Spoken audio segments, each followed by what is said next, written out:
Christian awoke the next morning to find the lingering stiffness from the giant's cage all but gone. He stood and stretched, filling his lungs with the crisp morning air.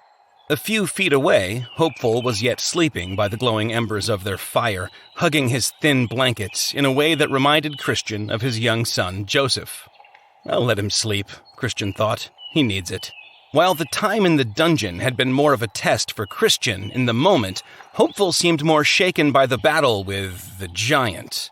Christian thought back to his own first grave encounter, his combat with Apollyon, and was thankful that his friend had not had to face his first test alone. Hiking up a few dozen steps from their campsite, Christian stood at the overlook of the Delectable Mountains and drank in the majesty of the sight once again. They'd spent hours in worship, faced out toward this majestic view, but the beauty struck him anew this morning, cloaked in mist, both powerful and serene. What Christian wouldn't give now for a cup of Steadfast's thick, aromatic coffee to sip while he watched the sunrise here? That was out of the question, of course, but a tasty breakfast enjoyed here at the Overlook might be just as good for both of them. Christian thought back to the wood strawberries growing along the path no more than 3 miles back, upon which they'd snacked while traveling the previous morning. If gathered in large enough quantity, these might be the base of an enjoyable meal to start this new day. Christian crept back into camp, quietly strapped on his sword, and began retracing his steps from the previous day. As he listened to the birds and the swish of the leaves in the morning breeze, they sounded to him like the voice of the great king, declaring his love and protection over pilgrims.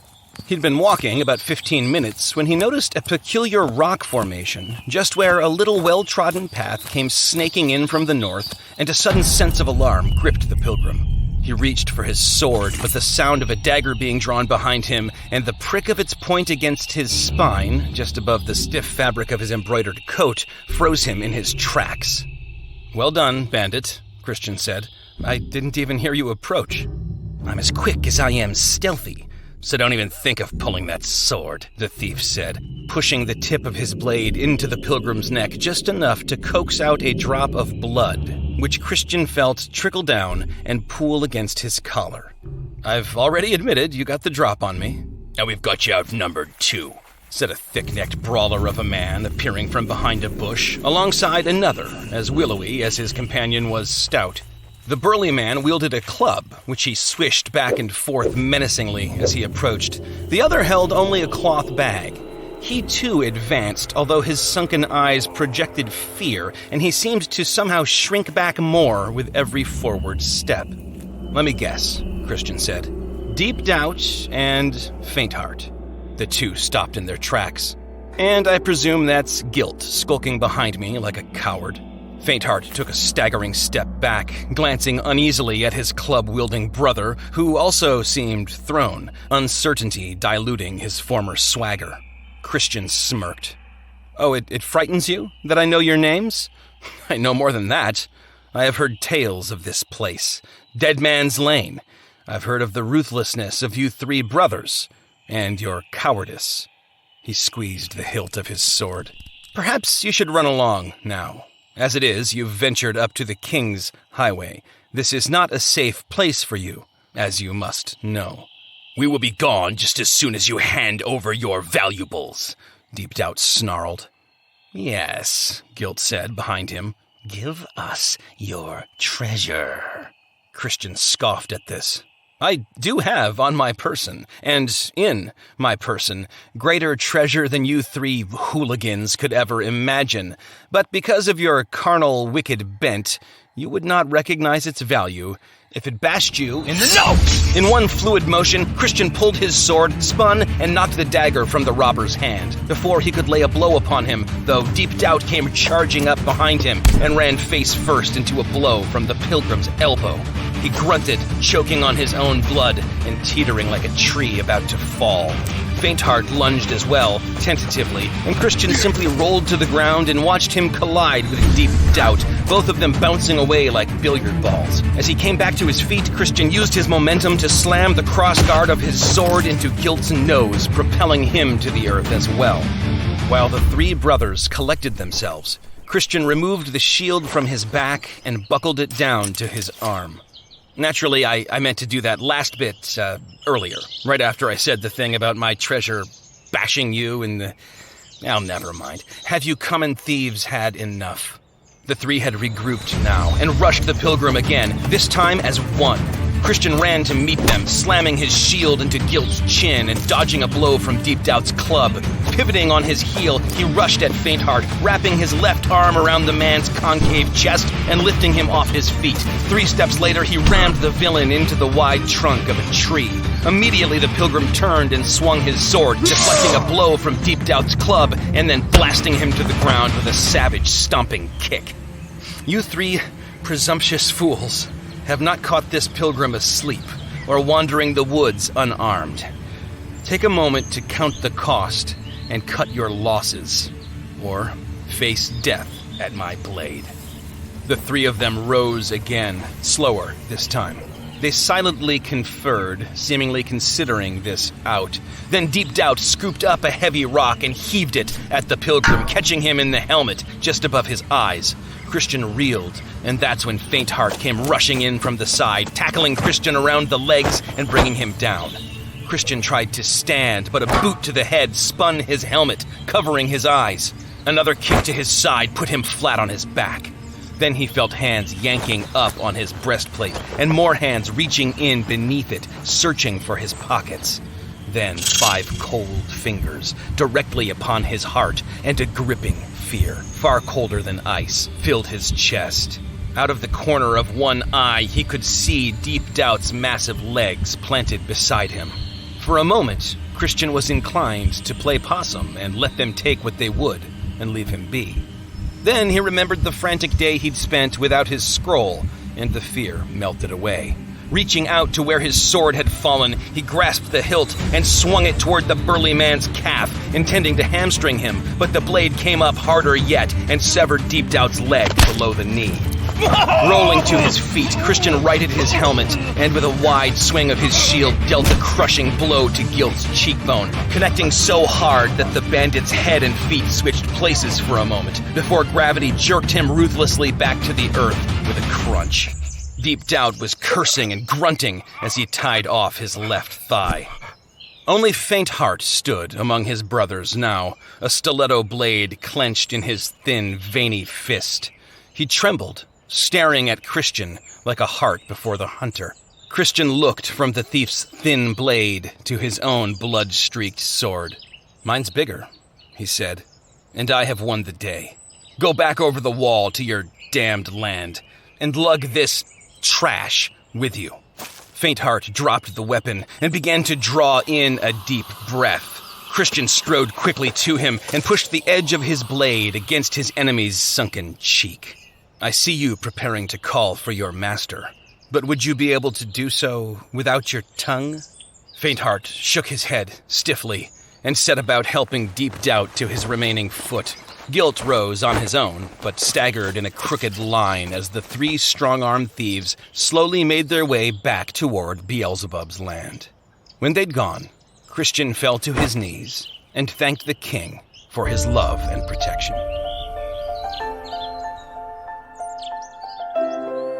High and Silver and Gutcheck Media presents The Pilgrim's Progress.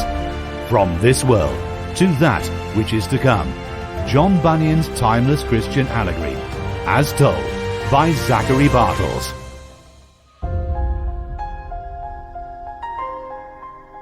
Chapter 20. A Glass, Darkly. When Christian returned to the campsite, Hopeful took one look at him and dropped the firewood in his arms, asking, "What on earth happened to you?" Christian smiled wryly and said, "I went to get some berries." He sat heavily on a log and warmed his hands on the fire. "Well, where are they?" Christian looked down at his empty hands and laughed. "I guess the task was too much for me. But it looks like you've got some breakfast on the fire." He pointed at the small pot hanging from a trivet, boiling. "Cow parsley and wild onions," Hopeful said. "It's no feast, but we'd have given anything for such a meal a day ago." "Right you are, brother. And I thank you for preparing this meal, and our king for causing it to grow."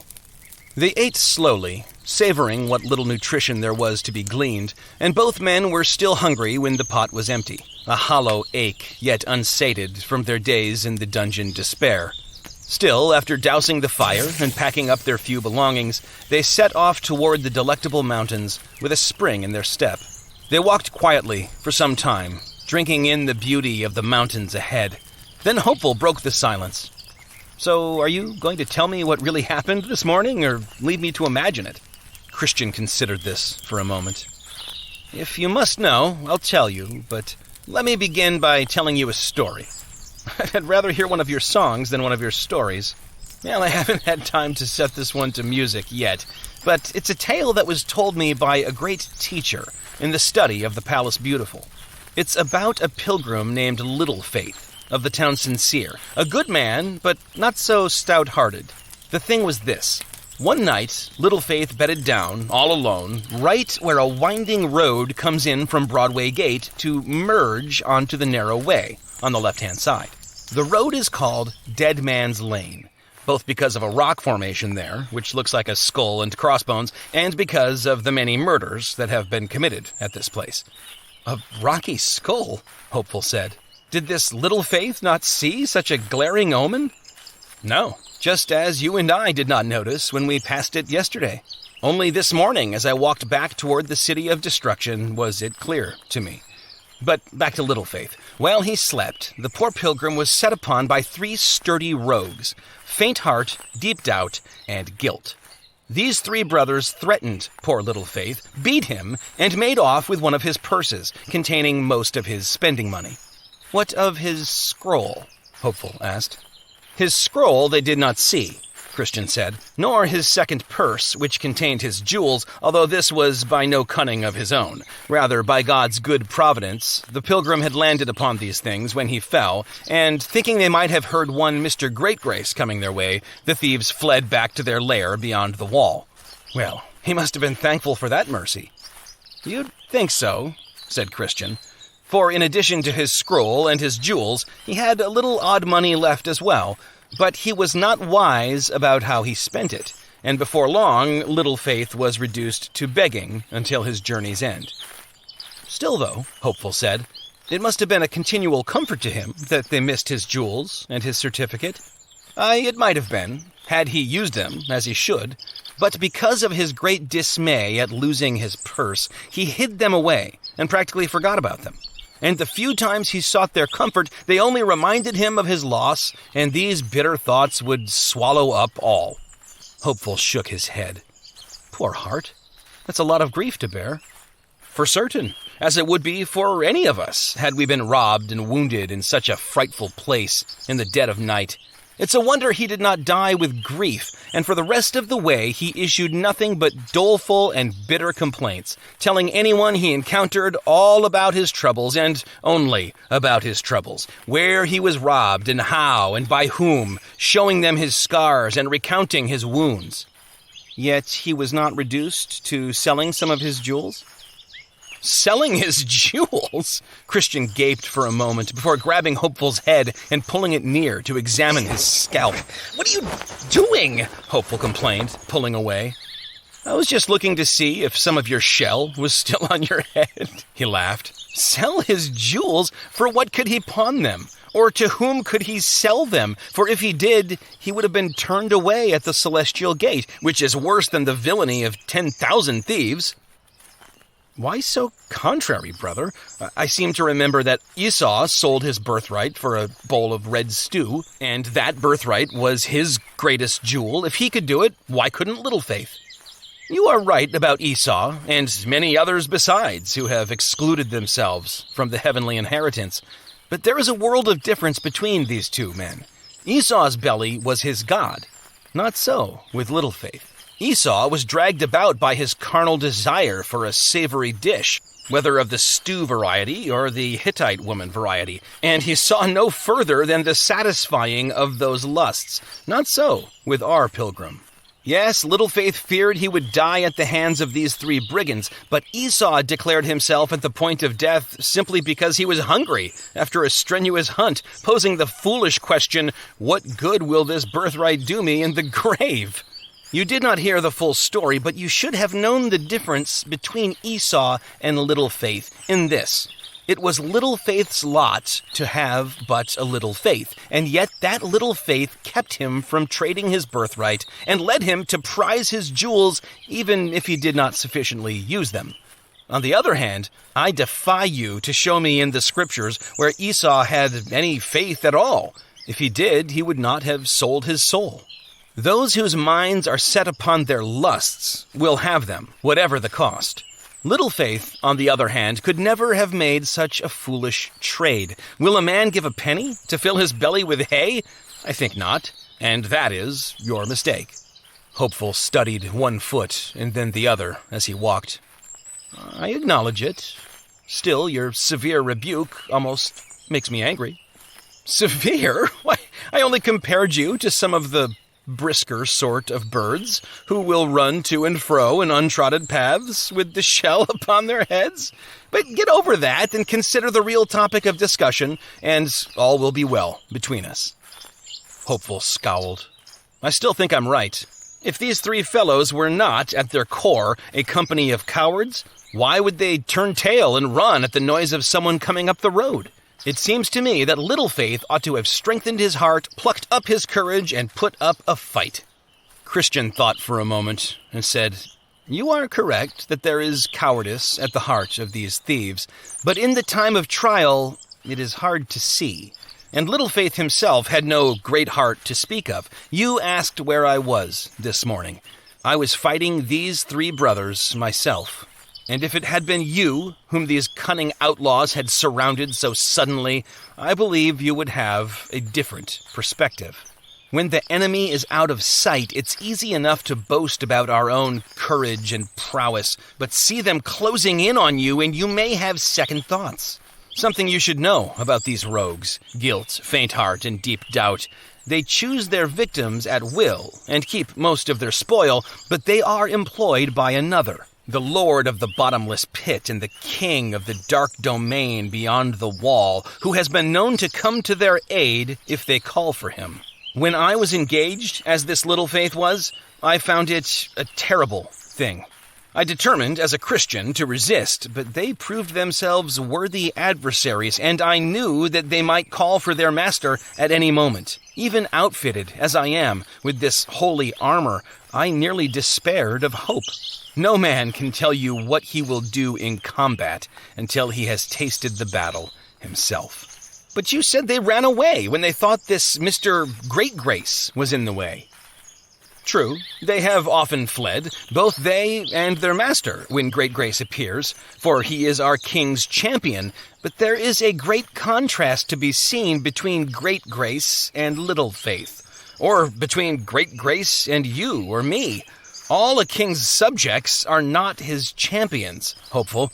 Eleazar mowed down the Philistines until the sword froze in his hand. Do you suppose a little child could have done the same thing? And yet Jesus called a little child to sit on his knee as an example of the type of faith we must have. Some are strong, some are weak, some have great faith, some have little. This Little Faith was one of the weak, and therefore he went to the wall. I wish it had been Great Grace they stumbled upon that day, Hopeful said. If it had been, he might have had his hands full. Though Great Grace is mighty and skilled with his weapons, these three, deep doubt, faint heart, and guilt, can get within a man and bring him down, and then he might find himself at their mercy, of which they have none. The teacher also told me quite a few tales of Great Grace. To look at his face is to see the many scars of battle, and scars are proof that a man has been opened and bled. Great Grace will confess that he once even despaired of life when he faced these foes. And it was these same foes who made King David groan and mourn and roar, and mighty Peter, the prince of the apostles, though he would draw his sword and stare down the mob, was laid low by a servant girl when these three enemies had their way with him.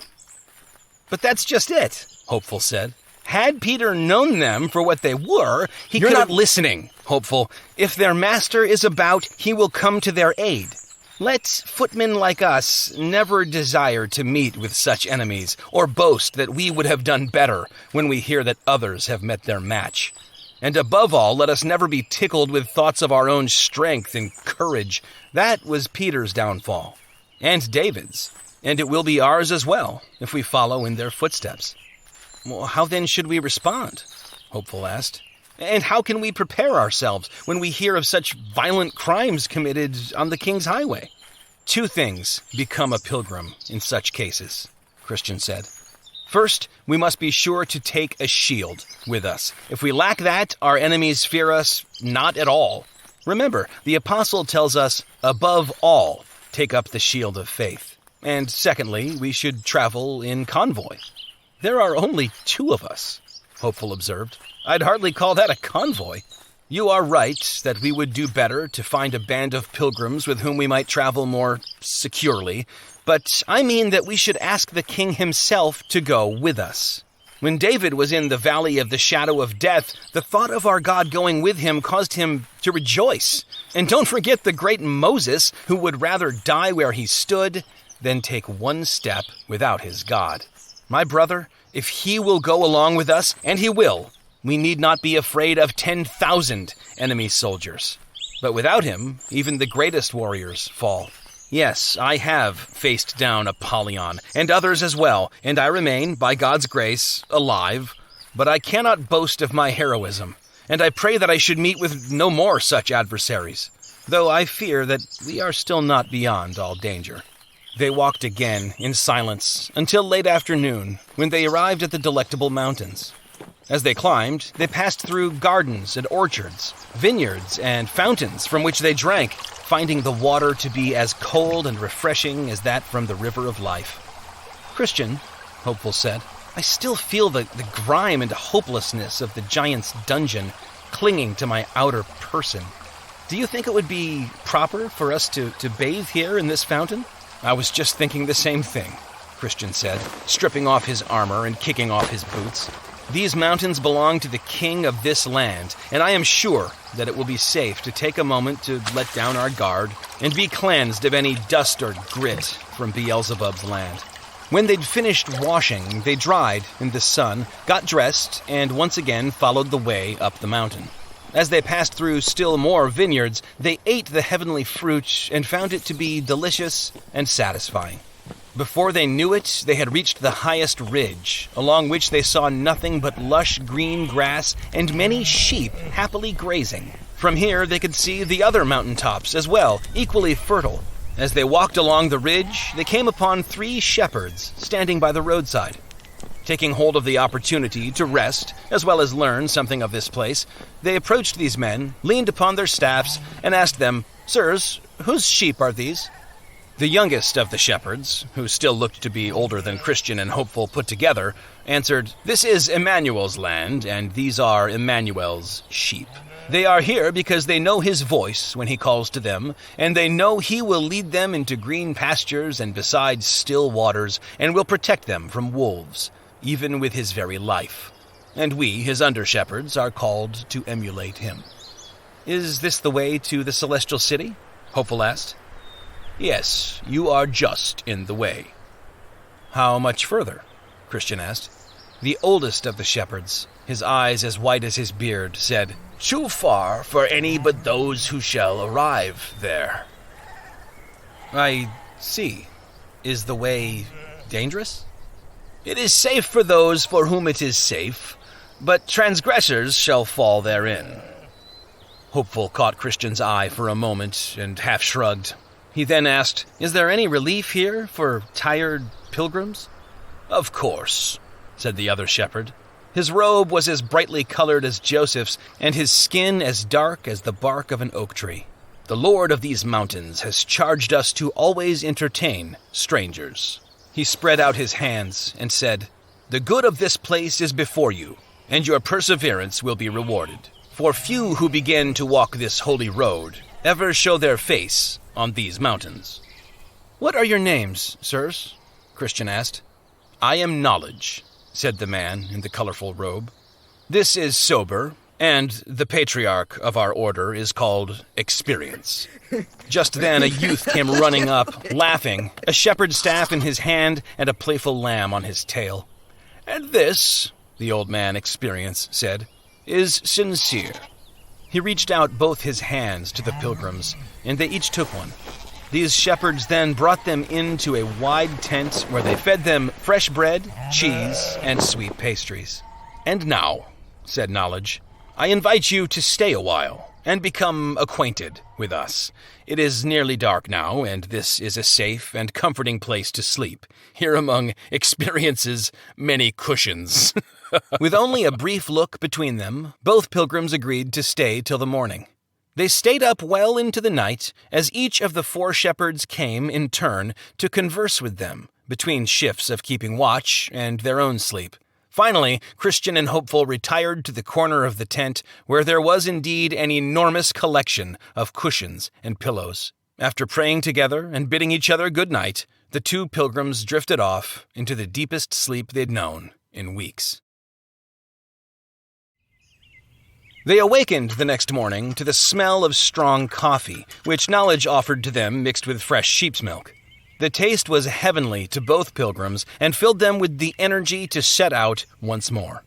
"Would you mind if we walked with you for a time?" Knowledge asked.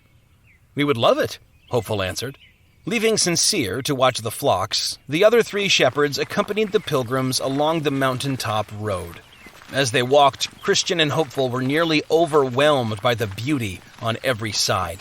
When they'd walked perhaps half a mile, Knowledge stopped in his tracks, looked at his fellow shepherds, and said, "Well, shall we show these pilgrims some wonders?"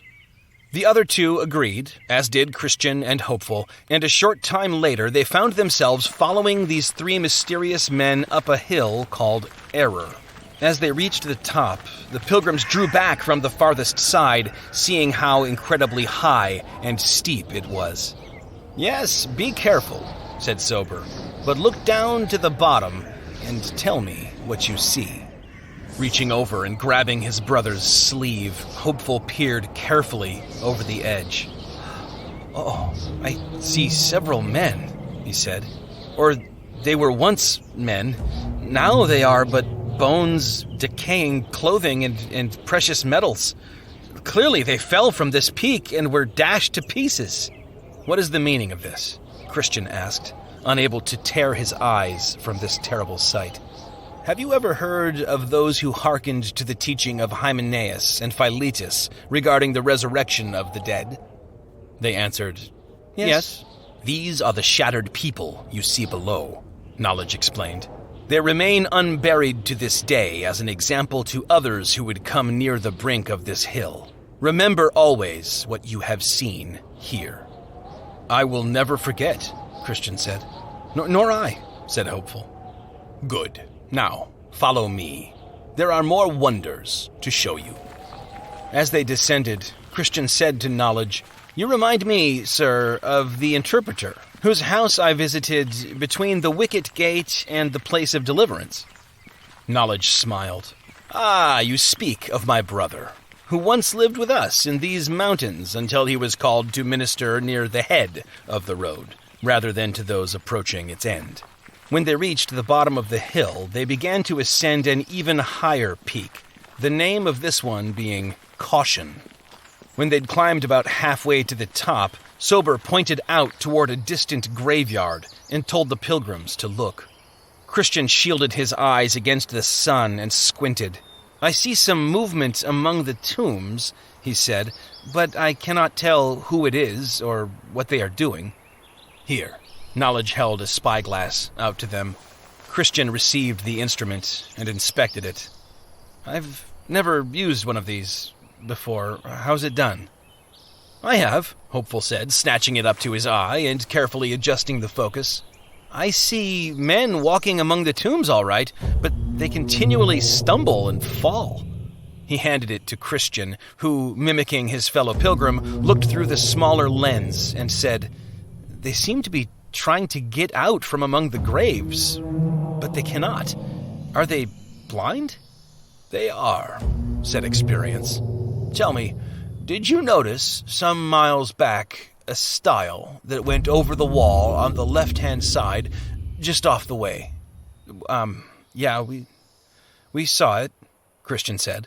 From that place, a path leads directly to Doubting Castle, which is kept by the giant Despair, and these men, he pointed out toward the tombs, who came once on pilgrimage, as you do now, thought the narrow way too rough, and went over that stile, into Bypass Meadow, and there they were taken by the giant and cast into Doubting Dungeon.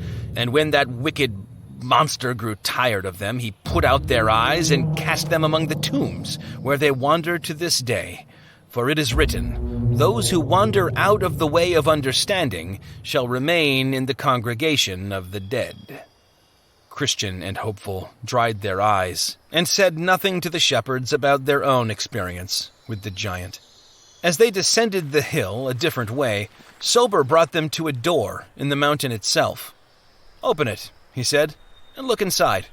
Christian did as the shepherd instructed, and found that it was dark and smoky within. A deep rumbling noise, like a great fire, the scent of brimstone, and the cries of tormented souls all came up from the depths. "What is this place?" Hopeful asked. "It is a byway to hell," Knowledge said, "for hypocrites, namely those who sell their birthright as Esau, or their master as Judas. And, said Experience, for those who blaspheme the gospel with Alexander, or conspire with Sapphira." Hopeful stared into the terrifying void.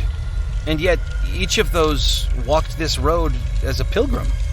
"Yes, and for a very long way, some of them even farther than these mountains, before they were miserably cast out." Hopeful looked at his fellow pilgrim with bloodshot eyes and said, "You are right indeed, Christian. I should not have presumed how I would fare in Little Faith's shoes, nor should I long for glory in battle against the enemies pressing in, for stronger men than I have fallen, and nearer the end than I am now." "It is a difficult lesson," Christian agreed. "I, too, am still learning it. And you have learned it without falling yourself. I admire you for that. And sorry I said the thing about the shell on your head. It wasn't even that funny." Hopeful laughed. I think I've removed the last of it today." He looked up to the sun climbing in the sky and said, "If we are leaving this place today, we should do it soon." "Aye," said Christian. "We've imposed on these good men long enough." The shepherds accompanied them up to the narrow way, and walked with them to the end of the mountain ridge, where they found Sincere watching the flocks. "Before you leave these mountains," Sober said, "there is one more thing you must see." He pointed out to the distance. "From this vantage, the gates of the celestial city are visible." The two pilgrims squinted toward the shining light, which was now far closer and much larger to their eyes than it had been before. "Perhaps this will help," Sober said, offering them a small pane of amber-tinted glass in an ornate gold frame. Looking through it, the overwhelming light of the place was dimmed just enough that Christian could make out a pair of tall towers, which he assumed flanked the entrance. The gate itself, though, was too distant to truly see. He handed the device to Hopeful, who, after peering through it for a moment, asked, "Sir, may I borrow your spyglass again?" "Of course," Knowledge said, handing it over. Hopeful instructed his companion to hold the tinted glass up before him, and, lining up the spyglass with it, he suddenly gasped. "Did you see the gate?" Christian asked. I think I did, but I confess I'm so rattled by what we saw behind that door. My hands are shaking with fear and trembling. I saw it for only a brief moment. Here, you try." They switched places, and Christian adjusted the focus until he, too, gasped and jerked the instrument down from his eye. "I saw something like a gate," he said, "and I saw some of the glory of that place. I cannot wait to reach it." He looked up at Hopeful. "We have to go." Handing the spyglass back to the shepherd, he made to head out. "Yes, this is where we must part ways," Knowledge said. but we do not leave you empty-handed." Reaching beneath his colorful robe, he withdrew a rolled document which he handed to Christian. "A map," he said, "of the remainder of the way. Remember the door in the mountain, and see that you are not yourselves led astray, so close to the end. Some food for your journey," Experience said, handing them a sack full of bread. "And with it, I offer this word of warning." He placed a hand on each of the pilgrims' heads and solemnly uttered the words, "Beware the flatterer." "As one who is watchful and vigilant," Sober said, "I implore you both not to sleep upon the enchanted ground. The importance of this cannot be overstated." "Understood," Hopeful said. Looking down at the framed glass in his hands, he chuckled and held it out to Sincere. "I nearly walked off with your mystical tool." "You can keep it," the young man said with a hearty smile, "and Godspeed to you." There was once again silence between Hopeful and Christian as they descended the mountains, but this silence was born not of conflict, but of awe. Both men would have been content to simply meditate on what they'd just seen for the rest of the day, but a little below these mountains they happened upon a very brisk lad coming up the narrow way from a crooked little lane on the left. "Hello, young man," Christian said. "Where are you coming from on this lovely day?" The young man beamed and answered, "Sir, I was born in the country of Conceit, which lies at my back. That's where I'm coming from, and the Celestial City is where I'm going, obviously." "But how do you plan to enter? At the gate?" "You know, as other good people do." Hopeful shot Christian a look and asked the young man, "Do you have anything to show at the gate, that it should be opened to you?" "Well, I know my Lord's will. I've lived a good life so far. I pay every man what I owe him. I pray and fast. I tithe and give alms. And, of course, I've left my own country behind for the one to which I'm headed. I should think that would do the trick." "But you did not come in at the wicket gate," Christian said. "Rather via some crooked lane. Young man, I fear that whatever you may think of yourself, when the reckoning day shall come, you will be found a thief and a robber and barred from entering the city." The young man narrowed his eyes. "What's your name?" "I am Christian, and this is my friend and brother, Hopeful. And you?" "They call me Ignorance, and save the jokes and barbs, I've heard them all. It's just a name, and you may think that you know me by it, but you don't. In fact, you don't know me at all. So, as utter strangers to me, be content to follow the religion of your country, and I'll follow the religion of mine. And since you seem to come from a land that is even more distant from the holy city than I do, I find it utterly laughable that you would attempt to school me on it. How could you even know the way to this distant place, let alone exactly who will gain entry and how? Can you not be content to simply walk this pleasant green lane and make pleasant, polite conversation?" Before Christian could answer, the man fell a few paces back to distance himself from the pilgrims, muttering all the while. In a low voice, Hopeful said, "This man is wise in his own conceit, but ignorant of the things of God. There is more hope for a fool than for him.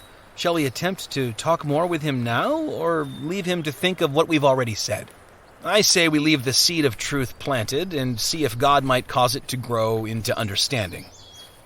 "Agreed," Hopeful said. "We can speak with him again tomorrow."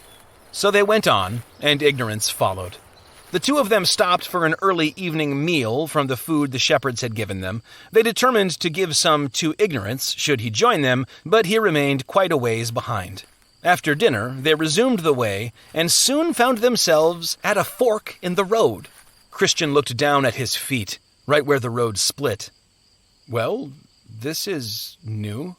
I assume," said Hopeful, "that we should take the road to the right, as the other would bring us closer to Beelzebub's land." "Ah, but the true way has several times brought us close to the wall between the two realms." "True," Hopeful conceded. "Perhaps we should just try one and see what it looks like. If it seems to be the wrong way, we can turn back." "And if it proves deadly?" Just then, they were overtaken by a tall, thin man in a long, sparkling coat, which reflected the light of the sun behind them, practically blinding them with it. The man followed the road to the left, about 20 feet, before turning back and calling, "If you too be pilgrims, you would do best to follow me." Straining to make out the man's features against the glaring light, Christian said to Hopeful, "Well, I suppose that's our answer. Let us follow the Shining One." "You have chosen wisely," the man said, "and such wisdom will be rewarded richly." But as they followed him along the path, it turned by degrees until the celestial city was at their back and the setting sun before them, further blinding them. "Christian," Hopeful whispered, "I think we may have made a mistake in following this man. We are headed the wrong way." "I agree," he said, and called out, "Sir, why are we headed back toward the land of destruction?" The man stopped and whirled toward them, hurling a large net which hit the two pilgrims with such force as to knock them to the ground. They began to thrash about, trying to free themselves, but only getting more and more hopelessly entangled. The man approached them, laughing as he shrugged off the sparkling garment. Without it, the pilgrims could see him clearly. A fearful creature, indeed. His coarse hide clung tightly to his bones and sinews, especially upon his ghoulishly elongated limbs. Long, silky hair cascaded down his shoulders, framing a hideous face. Yellow eyes and wicked fangs, and between them, where his nose should be, only a puckered cavity of tarish flesh. Working quickly, the monster pulled the net taut and tied it with a long black rope, which he then tossed up over a tree limb, some 20 feet in the air. With great pains, he then began to raise the confined pilgrims off the ground. When they were only a few feet shy of the pivot, he tied the rope to another nearby tree trunk. He then searched through his discarded garment and came out with a small pyrotechnic flare, which he embedded in the ground with a thin rod. He then produced a flint with which he lit the touch paper and quickly backed away as the rocket shot up into the sky and exploded into a massive red starburst.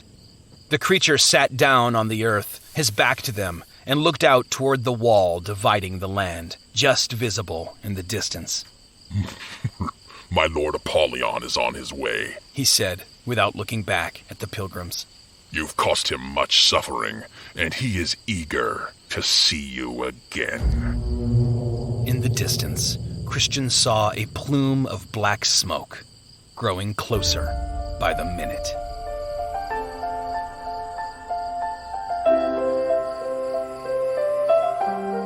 Thanks for listening.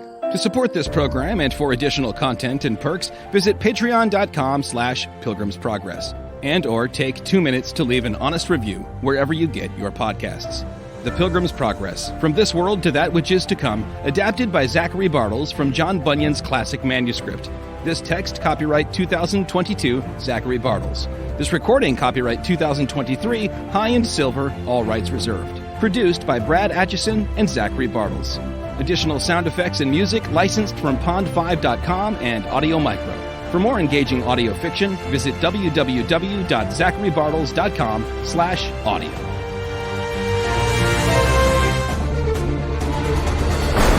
High and Silver.